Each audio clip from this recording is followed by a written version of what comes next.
I want to follow up on our session when we talked about autism, ADHD, and the differences between that and dyspraxia, and talk about another topic in the autistic community that causes quite a lot of differences in opinion. And this is the aspect of mannerisms, also maybe better known as the word stimming behaviors, which again, we tend to make words into something that it wasn't meant to be. And so people think about stimming as something that may be a negative behavior, right? Or a negative something you don't want to see. I want to challenge you on that. And would like for you to kind of think about what is it that we mean when we talk about behavior. I heard somebody that I really value say the other day, she doesn't use the word behavior anymore. She uses the word performance, how they perform rather than how they behave. And I appreciate that. I think that we're all trying to find a way to become more strength-based, to become more validating, more accepting, rather than judging, rather than making something into something that it really wasn't meant to be. Behave is something that we all do. I'm behaving right now as I'm looking into the camera, as I'm trying to make eye contact with an audience that I cannot see. We all behave in a certain way based on our particular cultural background, a particular way that we have been raised in our own families. Behavior is a natural human mannerism. When we see autistics and also clients, students, children, adults who do not have autism that also stims, right? You don't have to have autism to stim. Stimming is basically something that's coming from the nervous system. And even though maybe some people may show more propensity for it, it's not always the case that it has to be a certain diagnosis. So I want us to really think about that. And when I talk about stimming, I put it in inverted commas because I'm not so quite enthralled with the connection that's made with the word stimming behaviors. But it can be worrying for families. Families look at it and they say, oh my goodness, that doesn't make my child look appropriate when they're social. It doesn't make my child fit in. And, any family member, any mother, father wants their child to fit in with the rest of the community. They want them to have a full life as much as possible, right? So what I want to pose to you, and you may have heard this before and maybe confirm then for you, stimming is never, ever random. It's not random. It always has a reason. We have to figure out what that reason may be. So I have a list here that I want to go over and give you some potential underpinnings why that behavior is necessary. Flicking the fingers in front of the eyes. We're accessing the vestibular system through the channel of our vision. I want you to hear that, because many autistics, anyone struggling with sensory processing, is not always easy for them to feel or understand where their body is in space. And the vestibular system is oftentimes underactivated and not giving me a good relationship to gravity. So we do have a number of different sensory systems and they all relate to each other. So frequently when kids are struggling to find themselves in a certain space, doing the finger flick causes vestibular movement and activation with a connection between visual and vestibular, which supports them then with body awareness, with body and space awareness. That's one possible reason. And I will give you the sensory reasons because that is what I do as an OT. I look for the sensory reasons, the nervous system underpinnings for things.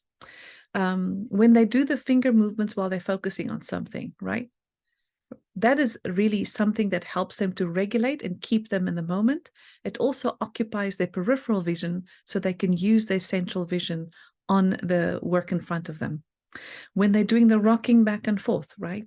Regulation, opening and closing doors, regulation, the sameness, the rhythm. It causes a calmness inside of the body. Think about the baby that rocks in the crib when they're rocking themselves to sleep. It's that same reasoning. Putting the lights on and off, right? That's a compulsive regulation, really, that causes you to, I need to do that. I need to do that in order to get to the regulation.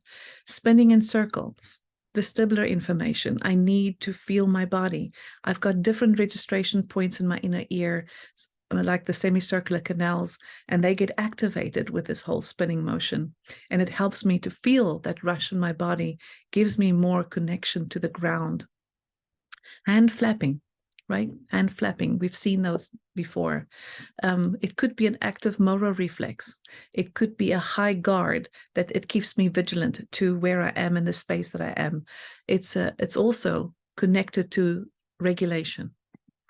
Jumping up and down. We've seen that one quite a lot, right? Regulating energy, that coming from the sympathetic nervous system. You want the sympathetic nervous system to feel. So jumping up and down gives me that. Walking and pacing the perimeter of the room, around the room. Not really feeling like if I go in the center, I can't gauge my space. Okay, so I need to walk the perimeter so I can feel safe about what is in my space the entire time and direct my gaze to what's in front of me. Okay, when I'm watching everything from the corner of my eye, right, you kind of see that piece as well. This is that the peripheral vision, which is frequently overused in autism, frequently, and which causes a disparity because you need peripheral vision to coordinate with central vision in order to understand your visual space. And so when you become very dependent on peripheral vision, it really causes a difficulty for you to ever come to center and do work in front of you with a centralized vision.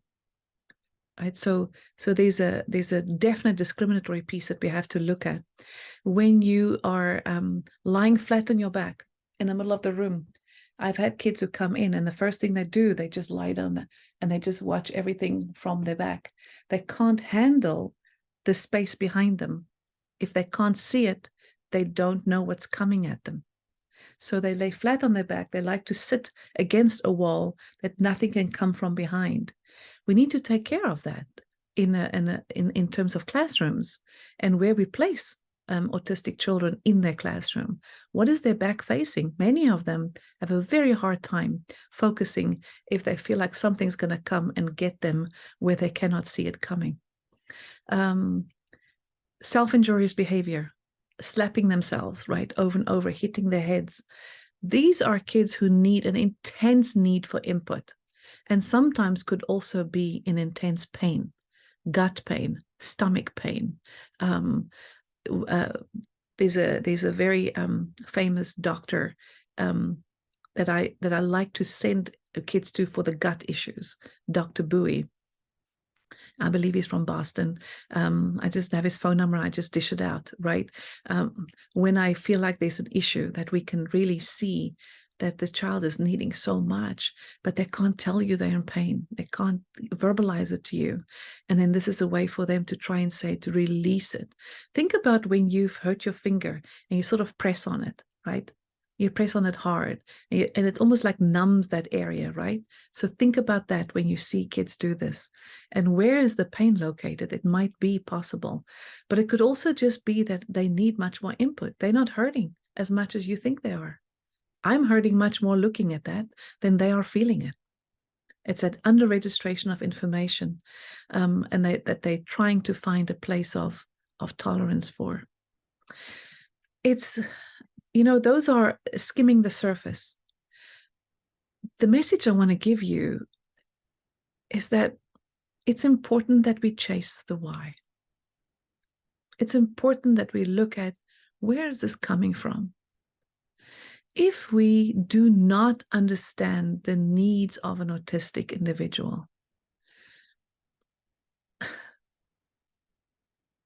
it's like we can't meet them. It's like there's always a wall between us. The beauty of when that wall is removed and to see the child that's underneath is just something that it just warms me.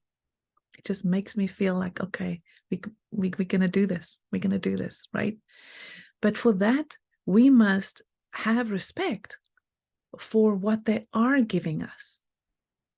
We all adapt to our circumstances. That is a normal survival resilience mechanism. We have a natural instinct to have that kind of resilience. And so when my nervous system is leaving me in the lurch, not giving me the support that I need to understand my body's needs and to understand the information, when I'm being flooded by information, and now I'm seeking a different outlet, I'm seeking different things that I need to do in order to help myself, in order to be functional for myself, in order for me to stay where I'm expected to stay.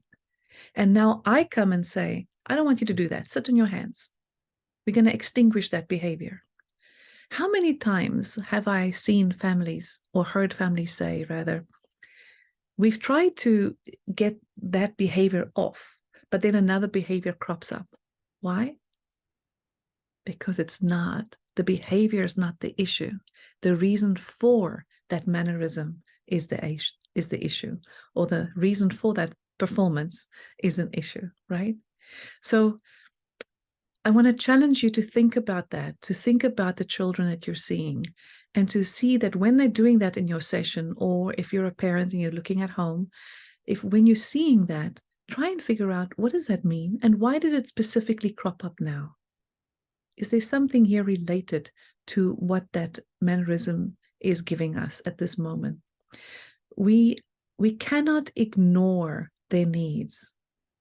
Every parent will nurture their child through food. Every parent will clothe their child, will give them a warm bed, will give them what their basic needs are. Well, these needs, when they have these mannerisms, are just as important as giving them food. It's a message to them that I get that you are trying to do the best you can with what you've been given in your body. And I'm going to try and support you to get access to what you are needing by chasing the why. And then we can naturally not need to show that mannerism any longer. That's the bottom line. It doesn't matter to me what your diagnosis is. It doesn't matter to me where you needed that from. What it matters to me is that we find out what started it.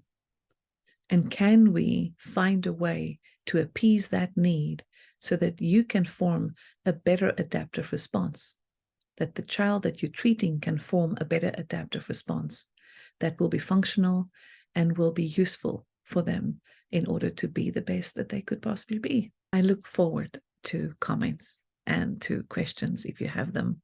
And even just confirming that this is what you believe. I love hearing from you. So looking forward to that. Until next time, take care.